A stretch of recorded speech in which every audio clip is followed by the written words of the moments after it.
It's all about creative risk. There's success in sequels. It's about a bankruptcy of ideas. It's a business. It's become self-destructive. It's still about ideas. Excuse-moi. Peter Park gives heart attacks. Goober is aggressive. Whoa! Loquacious. Hold on. Overwhelming. Give me a break. Wrong, wrong, wrong.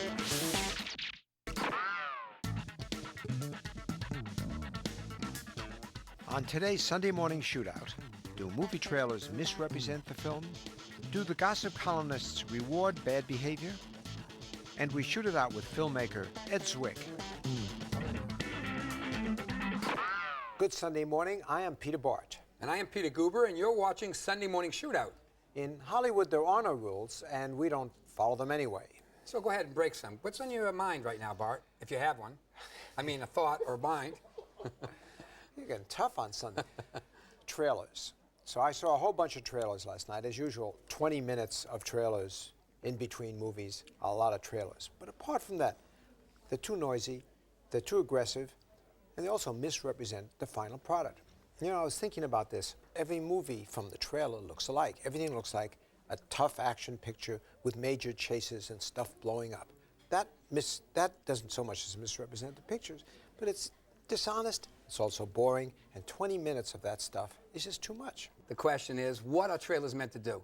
Trailers are meant to do one thing: get butts in seats. The critical element of the trailer is it's the centerpiece for the whole campaign. The television commercials are drawn off it, and really the whole attitude of the film comes from the trailer. So they work very hard to create an emotional connection with the audience. The thing about trailers is they've been around a long time. I mean, trailers have been around since 1912.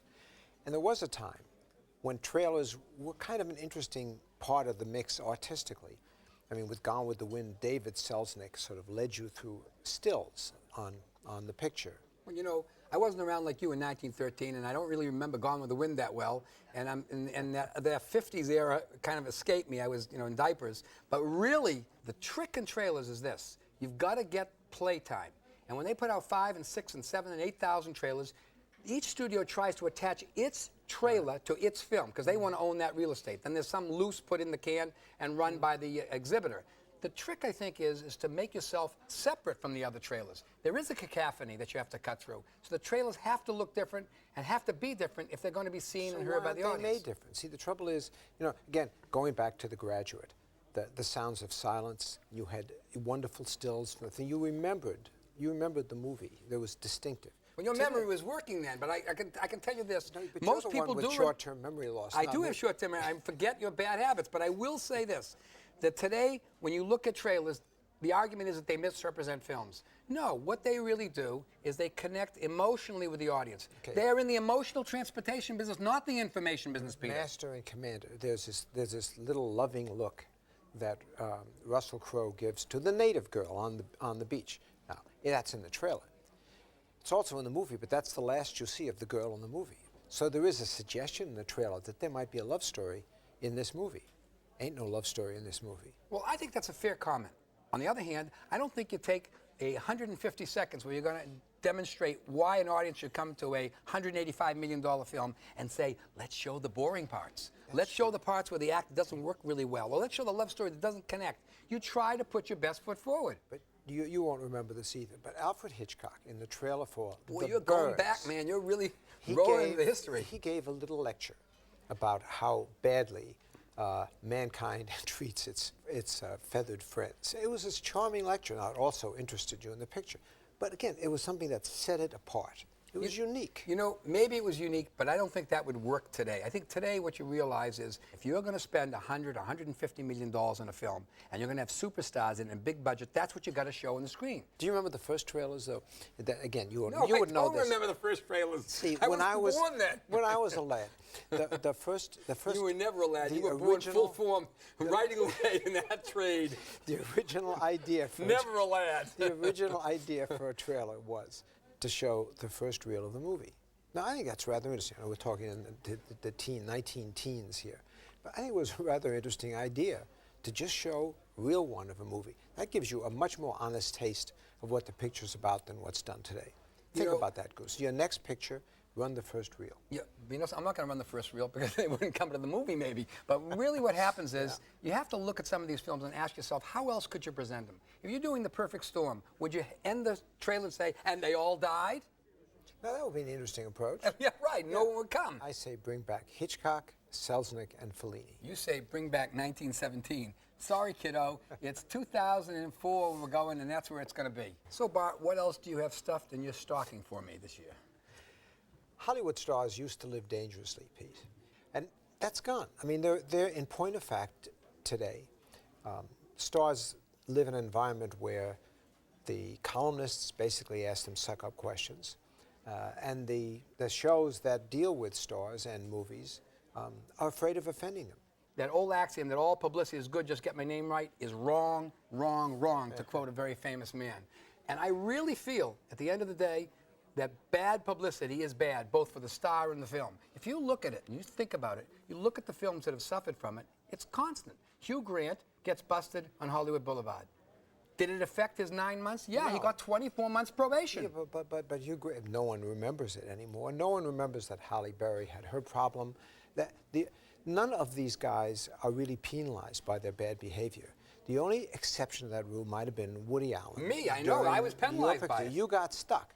But most other stars, when they are caught doing something, if they simply say, mea culpa, shouldn't have done it, I'm sorry, How would you like to have gotten that phone call, you know, about 9 days before the film was to come out, the Woody Allen film that the studio had, and finding out that Woody had done it with Soon Yi, which was Mia Farrow's adopted daughter. Wasn't the movie called something like an Husbands American and Wives? Husbands and Wives. Yeah, but now that's a perfect. But wait a minute. And so that gossip columnist and the news dined out on that feud. Correct. At the end of the day, what happened?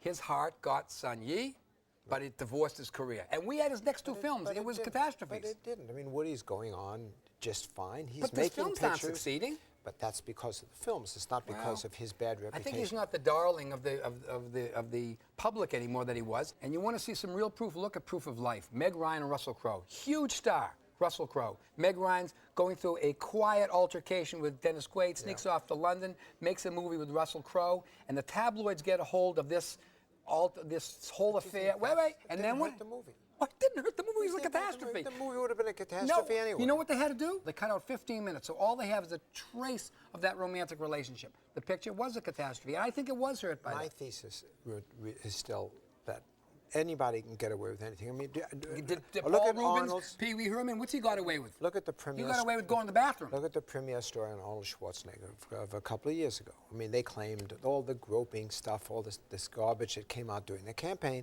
all that came out in Premiere magazine. Did it hurt Arnold at all? Not one whit. And it didn't hurt him during the campaign either. I mean, in point of fact. But he's not making a movie. He was just running for governor.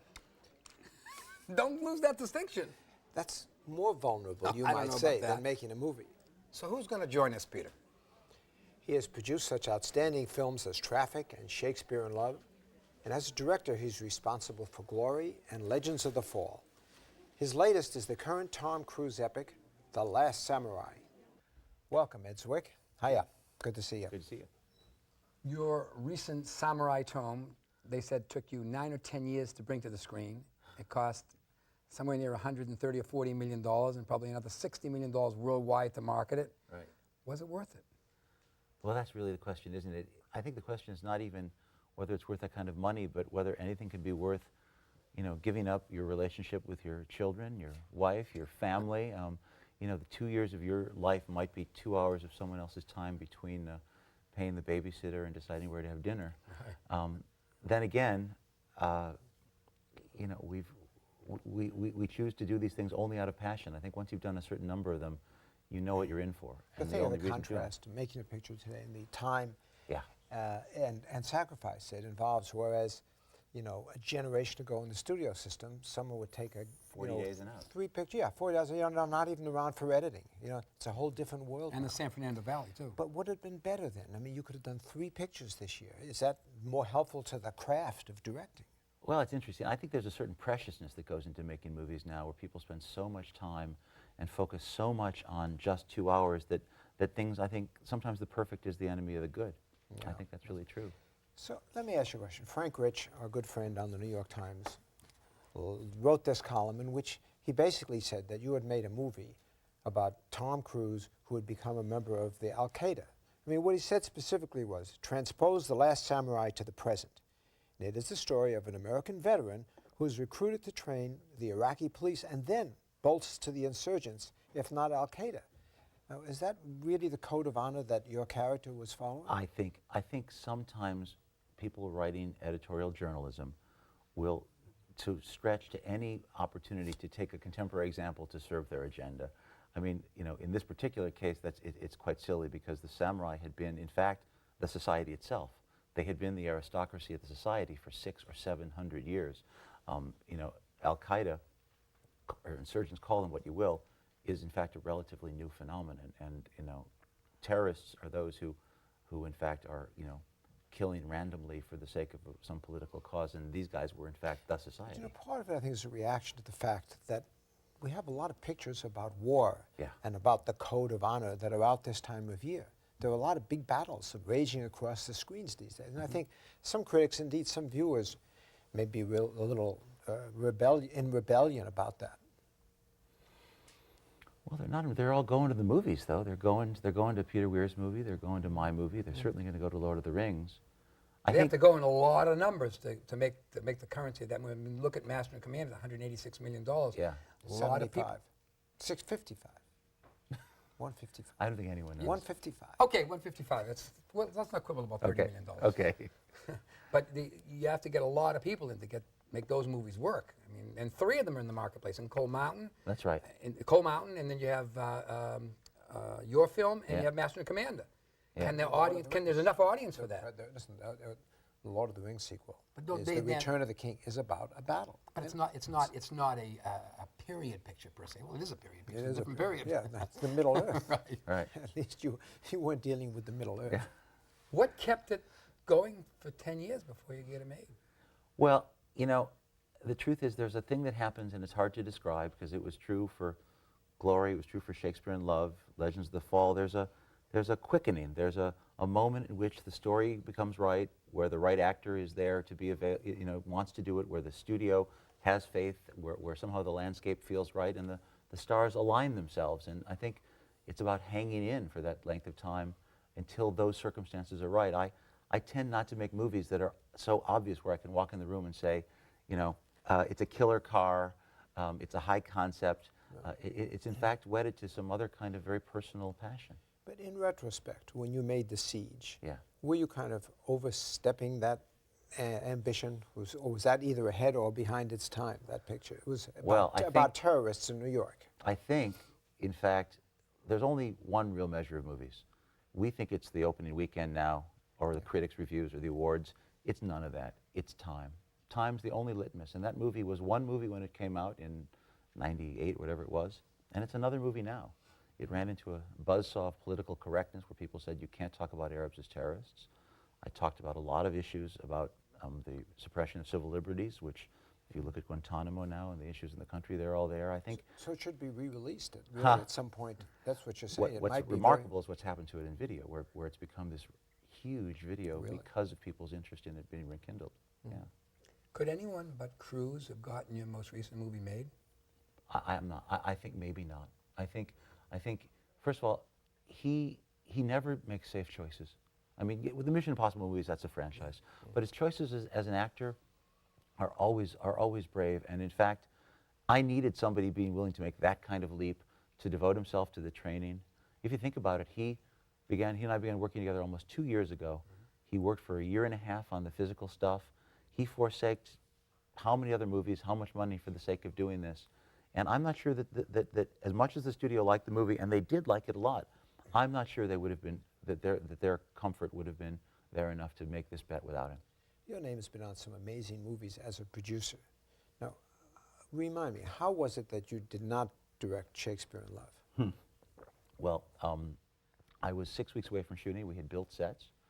I was in England with Julia Roberts, and she demurred at that moment because. You know what that means, don't you? Demurred. Yes, she. That means finked out. She thought that there was no one suitable to play opposite her, and I disagreed. But in that particular instance, she prevailed. She prevailed. And I then spent 7 years or 6 years thereafter bringing different casts of the movie around town. At one point it was Ken Branagh, Winona Ryder, any number of other people. And no studio would do it. In fact, it was passed on by every studio multiple times until Miramax had the good sense to do it. What a sweet victory then to see the Oscars roll, and I mean that's But amazing. how many times do we hear that story? Yeah. You know, how many people go up on stage and say, everyone passed on it, no one believed in it, and somehow that seems to be almost a kind of prerequisite for something to be singular.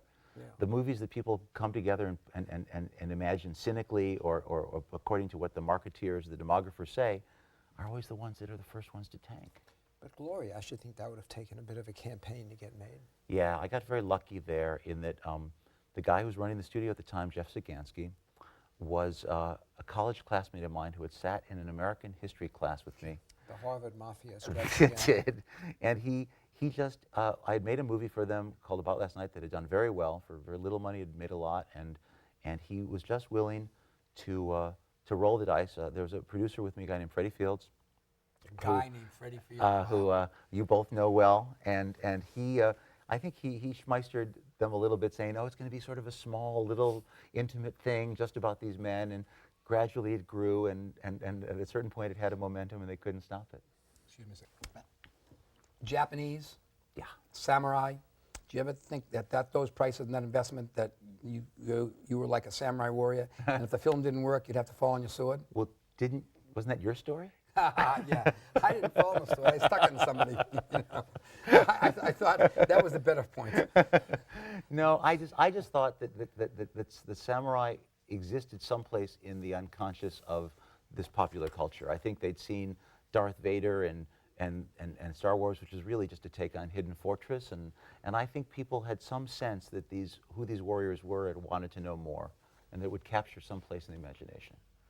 There's a number of young directors around today who are attempting to go back and forth between mainstream movies Yes. and what are classically called art movies or niche movies. Yeah. Do you think that's actually feasible to do in today's environment? That's a really good question. I mean, I've done it in television.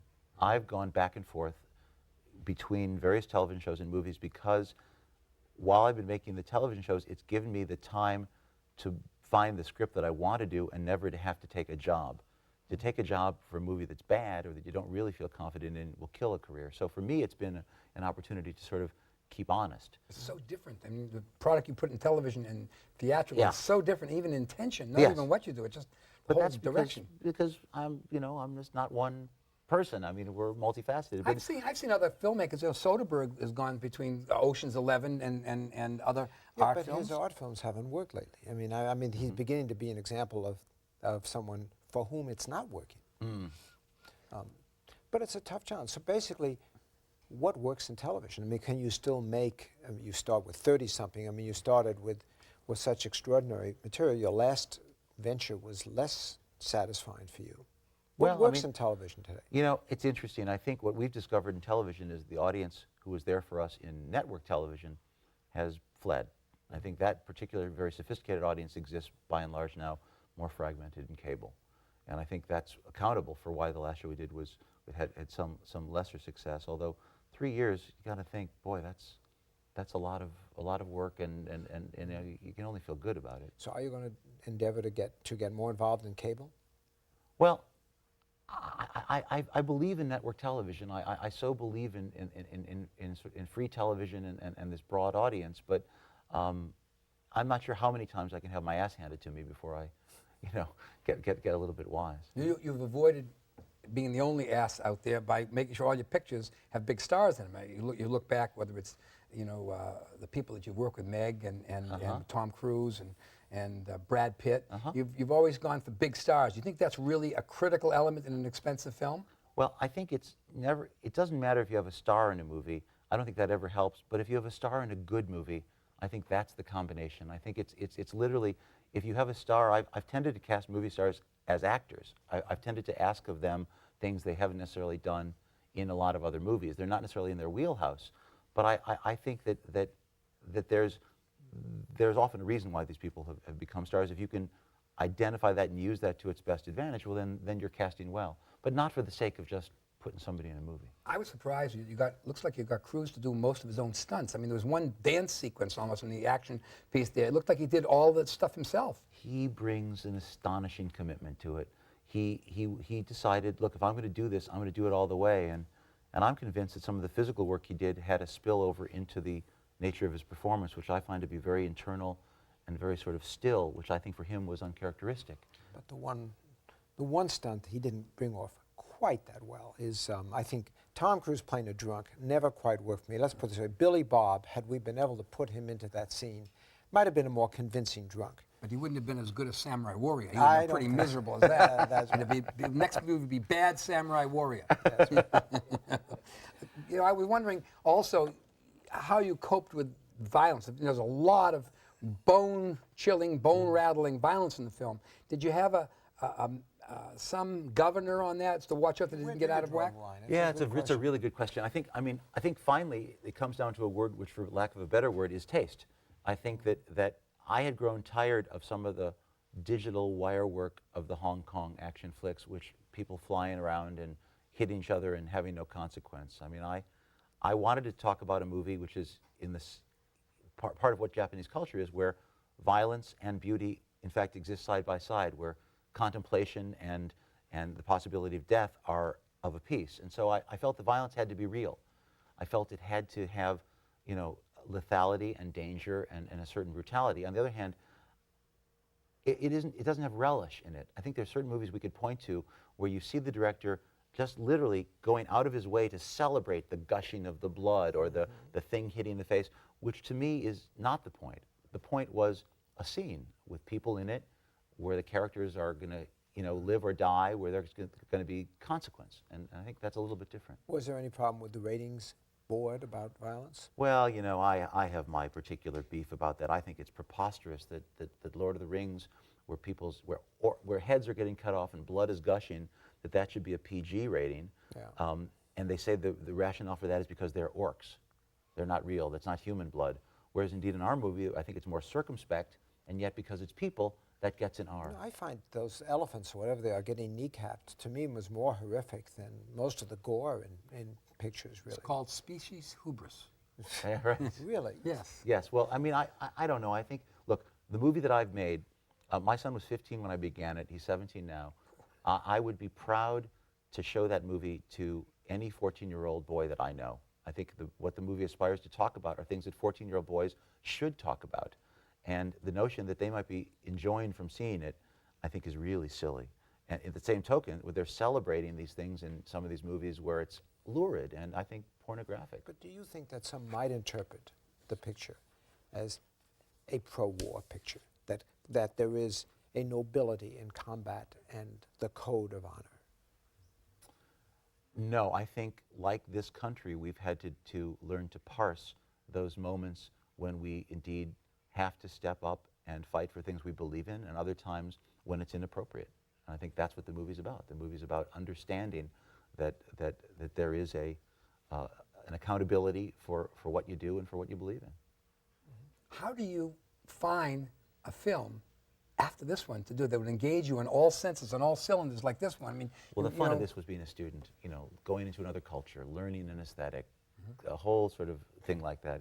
It's very hard because, you know, the more movies you make, the more you know what it costs to make a movie. in time, too, and energy in your life spirit. Yeah, yeah. My distinguished paper carried a story that said that you were developing a little film about an artist, I a am. fantasy artist I in am. Chicago. I am. Is It's that true. right? That's I sort mean, of we're the in the earliest. antithesis. We're in the earliest stages. It's a wonderful story about a guy named Henry Darger. It's what they call an outside artist, a man who, one of these people you see walking down the street, picking things out of garbage cans, whom you just pass by. Turns out that he created a manuscript, a collage manuscript of something like 1,900 pages called "In the Realm of the Unreal," which has now been celebrated as one of the great artists of our time. And he did it only to serve himself. He did it only to sort of save his own life. So that is a small, It interesting is a small, interesting picture. It just has to be as great as any other movie, and who knows yet because we're still in process. Yeah. See, that's what's not fair about things, is that a smaller, unconventional movie has to be a 10, you know, I bet. mean, whereas a big action picture can be an 8.5. But why is that unfair? Your audience is narrower, smaller. You have to be more accurate in your shots. I think that's where the market is today. If he decides he wants to be a commercial filmmaker telling his stories. But Peter's saying something different too. He's saying that we've changed the expectations of what it is to go to movies. Rather than trying to lift up an audience and say aspire, let that other audience aspire to something that's more intelligent. We're saying here's the movie for them. Here's a dumb movie for you, and it's okay if you come in great numbers. And only for this narrow niche of an older, sophisticated audience, you can go to this smaller movie. And I think that's horrible. It may be horrible, but I'm not sure it's led by the same initiative as you think. In other words, I'm not sure that the audience doesn't determine when the size of the audience, what gets made, rather than the artist. This guy started Sony Classics, and look at him now. He's a total sellout. No, but it's not a sellout. It's a question of whether the filmmakers today in Maine are reflecting what the audience wants, because the studios have to. They're multinational companies. They have to get profits. They aim for the sweet spot. Well, I would say that this idea of suddenly having to release any movie in 3,000 theaters, that therefore it has to appeal to all 4 quadrants and everyone at once, it's necessarily going to be reduced to the lowest common denominator so as to be able to appeal. And then any movie of more complexity and sophistication can't possibly get that money as quickly as they need it. And the other part is that when you embark on a film like this, at 120 or 130 or many millions of dollars with gross players and all that, you undertake that burden. And you're going out in 2 hours and 20 minutes, and how many shows you get? One thing to know about this movie, though, I think something we thought about, and Cruz is smart about this too. We were making this movie for the world. The movie is, in fact, become a smash hit in Japan. It might make as much as $80 or $100 million just in Japan. We have to understand that with movies like this, we are in a world marketplace. And this movie, in fact, will succeed or fail based not only on how it does here, but indeed how it succeeds globally, and that's the culture of movie culture that this movie exists within. But that's what drives the decision of the business. Believe me, as a studio head, when they decided to embark on a $200 million investment in this film, that's what it is at the end of the day, they had to have a global audience to make that return. They had to believe that. And they looked at the subject matter, and they looked at Tom Cruise and said they can get there. Is there research into how Europeans will respond to a picture about Japanese culture? Well, it's a good question. I mean, Europeans traditionally know more about world culture than Americans do. We've shown it to a lot of European journalists and critics. It seems to be playing well. I mean, you won't know till we get there. The biggest market in Europe is Germany, and they were part of the Axis powers. That's why they may not want to see a movie about Japanese. Well, I don't know. What was your biggest disappointment as a filmmaker? Well, certainly not getting to direct Shakespeare in Love was one. I haven't had many. I've really believed in the movies that I've made. I know the worst disappointment would have been to have had to give myself with the same level of intensity to something I didn't care about. That hasn't happened yet. But as a thoughtful person and carrying the stigma of being a Harvard man, do you ever say to yourself, am I making pictures, am I contributing art that is intelligent enough to fit my... Movies are necessarily a reduction of something.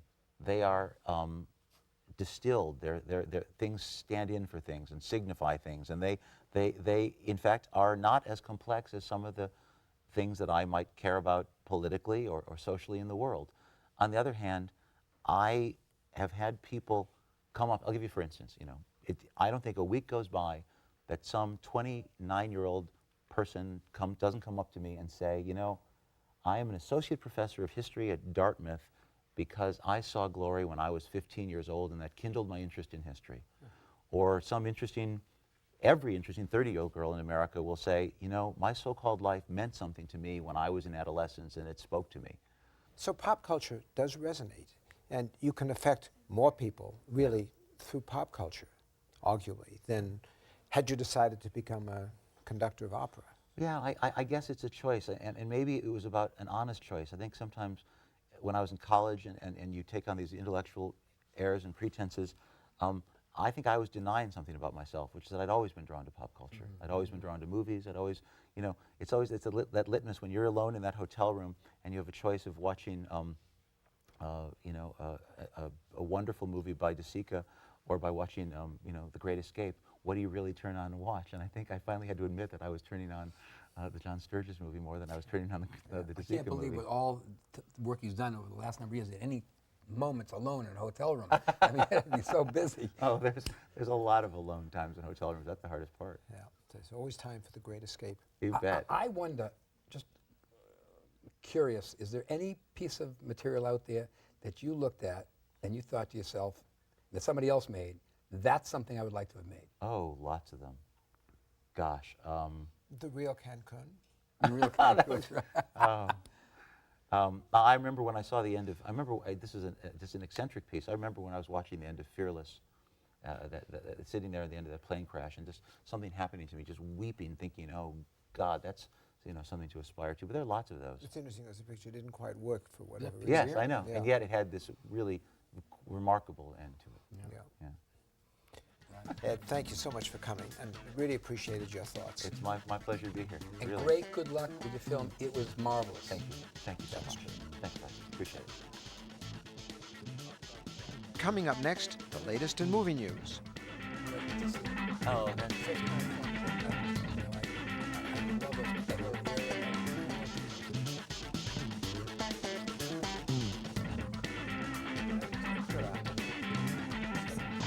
And here's Linda Grasso, our Sunday morning Shootout news source, to give us the latest in movie news. Hi, Linda. Good morning, Peter and Peter. Well, many women I know like it, and obviously so do a few men. And Sex and the City has had a long and successful run as an HBO TV show. Now its creators are thinking of reinventing it as a feature motion picture.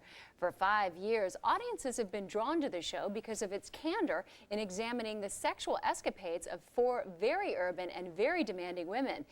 Chick flicks, as they're called, certainly are successful these days. Do you think Sex and the City has a shot at being a successful movie? Well, it's tricky when you think of all the movies that they're translating to television. How well does the reverse work? What's your experience at that? Well, it hasn't worked great. You know, Charlie's Angels was a pretty big success, but what really happened is those were a series that were made 15 and 20, 25 years ago. We're getting closer and closer. This was a series that was on 10 seconds ago. The question is, can you migrate that audience from the little screen to the big screen? Is there enough of a following? I think the lines have blurred between television. Sergeant Bilko. Oh my God! So I think there's a shot at it. I think if that works, you'll see The Sopranos and see a few other ones coming along too afterwards. And I think it's worth a shot. Interesting. It's interesting that you feel like that, because I was thinking, you can get DVDs, you can get every season now of Sex and the City. There's so much Sex and the City available. All right, Lisa Lopez from Tacoma wants to know, I would like to see the Charlize Theron movie Monster, but it's not playing at my multiplex theater, which boasts 10 great films. What determines which movie goes into what theater? Well, I guess the answer is the muscle of the distributor and the whim of the exhibitor.